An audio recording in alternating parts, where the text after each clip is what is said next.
प्रभु यीशु के सामर्थ्य नाम में आप सबको जय मसीह की। Praise the Lord. आइए आज के मनन के लिए प्रभु के वचन को निकालें। मेरे साथ कुरिन्थियों की दूसरी पत्र निकालिएगा, उसका पहला अध्याय वचन 3 वचन 4। यहाँ इस प्रकार से लिखा है, हमारे प्रभु यीशु मसीह के परमेश्वर और पिता का धन्यवाद हो, जो दया का पिता और सब प्रकार की शांति का परमेश्वर है। वह हमारे सब क्लेशों में शांति देता है, ताकि हम उस शांति के कारण जो परमेश्वर हमें देता है उन्हें भी शांति दे सकें जो किसी प्रकार के क्लेश में हो। Praise the Lord, hallelujah. परमेश्वर के लोगों, परमेश्वर का वचन, इन दोनों पदों को जब हम पढ़ते हैं तो बाइबल कहती है परमेश्वर पिता ही है जो शांति का स्रोता है।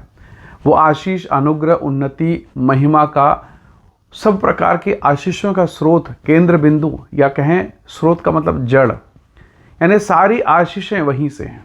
कई बार मैं और आप आशीष पाने के लिए बहुत सारी चीज़ों पर, बहुत सारे बातों पर मन लगाते हैं, बहुत सारे लोगों पर आशा कर लेते हैं, कभी कभी किसी से उम्मीद बांध बैठते हैं और फिर मन टूट जाता है। कई बार क्योंकि परमेश्वर का दास पतरस बहुत अनुभव के साथ इस बात को कहता है। जब सारे प्रेरितों का विश्वास हिल रहा था, कई लोग डामाडोल हो रहे थे, कई लोगों का मन विचलित हो रहा था, सब इधर उधर तितर बितर हो गए। प्रभु यीशु मसीह ने पतरस से पूछा, पतरस क्या तू भी जाना चाहता है? पतरस ने जवाब दिया कि प्रभु, हम आपको छोड़ के कहाँ जाएं? अनंत जीवन की बातें तो केवल आपके पास है। ये वही पतरस है जो रात भर मछली जब नहीं मिला तो उदास था, और जब यीशु के चमत्कार के द्वारा मछली मिला तो मछली पाके भी खुश नहीं, वो रो रहा है और वो कहता, प्रभु मैं पापी मनुष्य हूँ, मेरे पास से चले जाइए।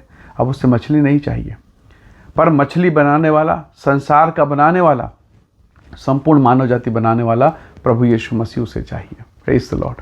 और आज सब छोड़ के वो कहता है कि प्रभु मैं आपको छोड़ के नहीं जाऊंगा, अनंत जीवन की बातें तो केवल तेरे पास है।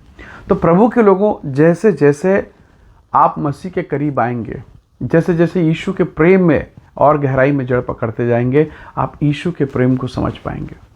परमेश्वर का दास प्रेरित पौलुस एक समय में बहुत विरोधी था। ये पौलुस की लिखी पत्री है, दूसरा कुरिन्थी। पौलुस जिसका नाम शाऊल था, वो यीशु मसीह का या मसीह धर्म का कट्टर दुश्मन था, कट्टर दुश्मन। आप जानते हैं, आपने पवित्र शास्त्र बाइबल ने पढ़ा, वो किस प्रकार से परमेश्वर के लोगों को सताता था, पीड़ा पहुंचाता था, कलीसियाओं को उजाड़ रहा था, घर घर घुस के ऐसा हो रहा था। कई बार आप जब वर्तमान की स्थितियों को और पौलुस के समय की स्थितियों को देखेंगे तो लगभग एक जैसा लगेगा। पर परमेश्वर का अनुग्रह देखिए, उस पौलुस ने जब उसका साक्षात्कार प्रभु यीशु मसीह से हुआ दमिश्क के मार्ग में, उसका जीवन परिवर्तित हो गया और अपने जीवन में उसने पश्चाताप किया, नया जीवन पाया और अब परमेश्वर की सेवा में है। हालेलुया। अब यही पौलुस इस बात को कहता है कि इसे कुरिन्थियों की कलीसिया में पत्री लिखते हुए कहता है कि सुनो, सब प्रकार की शांति का स्रोत केवल प्रभु यीशु मसीह है, केवल परमेश्वर है। हालेलुया। कौन कह रहा है? जो सताने वाला है। हालेलुया। जो कभी कलीसिया को उजाड़ता था, वो कहता है कि शांति का श्रोता परमेश्वर है। वो क्यों कह पाता है? वो लोगों को पकड़ता था, मारपीट करता था, कलीसियाओं को उजाड़ देता था, और तब भी इस बात को पौलुस ने, शाऊल ने देखा कि कैसे लोग हैं जो सताव सह के, पीड़ा सह के, तकलीफ सह के, बेइज्जती, अपमान, निंदा सह के, मतलब दुर्गति हो गया इनका, पर इन्होंने यीशु को नहीं छोड़ा। क्या कारण है? क्या बात है? क्या इन्होंने पा लिया? और जब यही पौलुस जब यीशु को पा लेता है, यीशु का अनुग्रह उस पर होता है, तो अब ये पौलुस कहता, मेरे लिए जीना मसीह और मर जाना लाभ है। फिलिप्पी 1:21 उसने कहा, मेरे लिए जीना मसीह है और मर जाना लाभ है। तो उस अनुग्रह को कैसा जाना? जब वो परमेश्वर के निकटता में आया। प्रभु के लोगों, जब हम परमेश्वर के निकटता में आते हैं, उसकी उपस्थिति में आते हैं, पवित्र आत्मा हमें कुछ और ही बना देता है। बाइबल कहती है सारी आशीष और सारी शांति का स्रोता परमेश्वर है। और पौलुस इस बात को जान गया था कि उस भयंकर पीड़ा में अगर कोई है जो कलीसिया को स्थिर कर रहा था, वो स्वयं प्रभु यीशु मसीह, वो स्वयं परमेश्वर पिता। हालेलुया। और इन दिनों में भी आपको और मुझको उसी परमेश्वर की आवश्यकता है। बाइबल कहती है हमारा प्रभु यीशु मसीह, हमारा परमेश्वर पिता वही धन्यवाद की योग्य है, वही शांति का स्रोत है, वही आशीषों का स्रोत है। पर बहुत बार मैं मनुष्यों से आशा लगाता हूँ, लोगों को देखता हूँ, किसी मनुष्य पर, उसके बातों पर, उसके वायदे पर भरोसा कर लेता हूँ। कभी कोई दवाई पर तो किसी मेडिसिन पर। दवा बुरा नहीं, मेडिसिन बुरा नहीं है, पर परमेश्वर के लोगों केवल उसी पर निर्भरता, ये बुरा है। क्योंकि एक समय आता है जब हमारा शरीर जवाब देता है, एक समय आता है जब रिश्ते जवाब दे देते हैं, एक समय आता है जब परिस्थितियां जवाब देती है और अब लगने लगता है कि परमेश्वर अब तो कुछ नहीं हो सकता। और ऐसी दशा में परमेश्वर अपनी महिमा प्रकट करता है। वो जो कर सकता है कोई नहीं कर सकता, क्योंकि वो परमेश्वर है, वो महान ईश्वर है। हालेलुया। और यही बात परमेश्वर सिखा रहा है। वो सामरी स्त्री, यूहन्ना के सुसमाचार अध्याय 4 में जब आप जाते हैं तो आप उस महिला को पाते हैं, वो सामरी स्त्री जो पानी भरने को दोपहर में आई थी। प्रभु यीशु मसीह किससे बात कर रहे हैं? एक पाप में जीवन बिताने वाली महिला से बात कर रहे हैं। और कौन सी बात?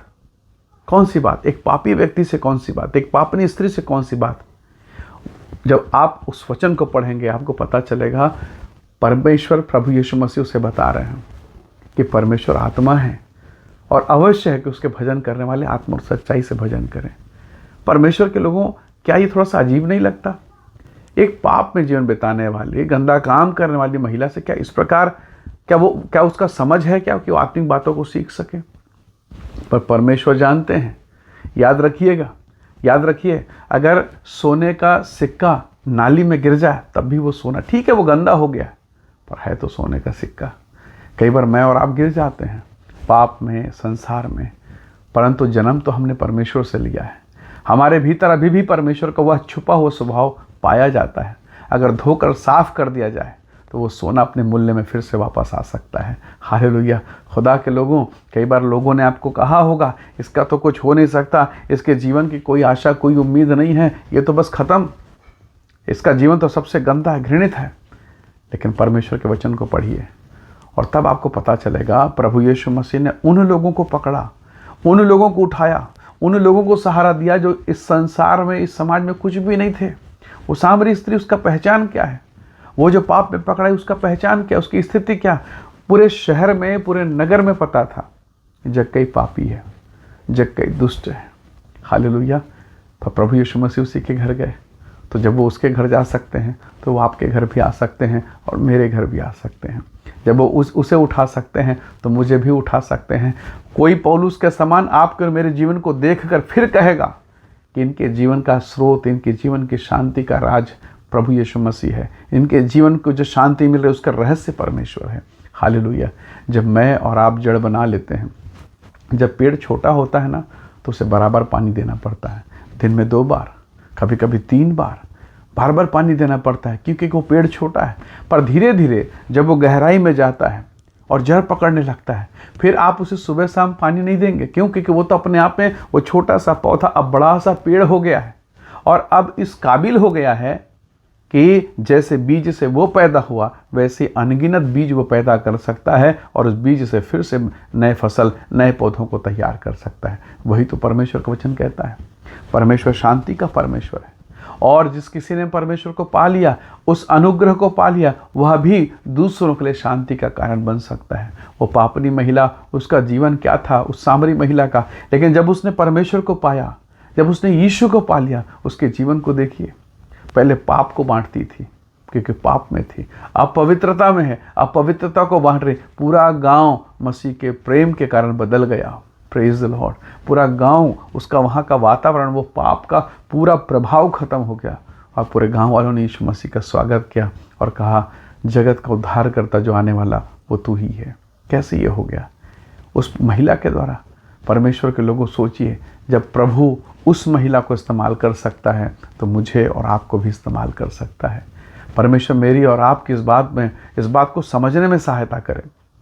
हम इस बात पर केंद्रित रहें कि हमारा आधार, हमारा जड़, हमारा स्रोत, हमें सहारा देने वाला परमेश्वर है।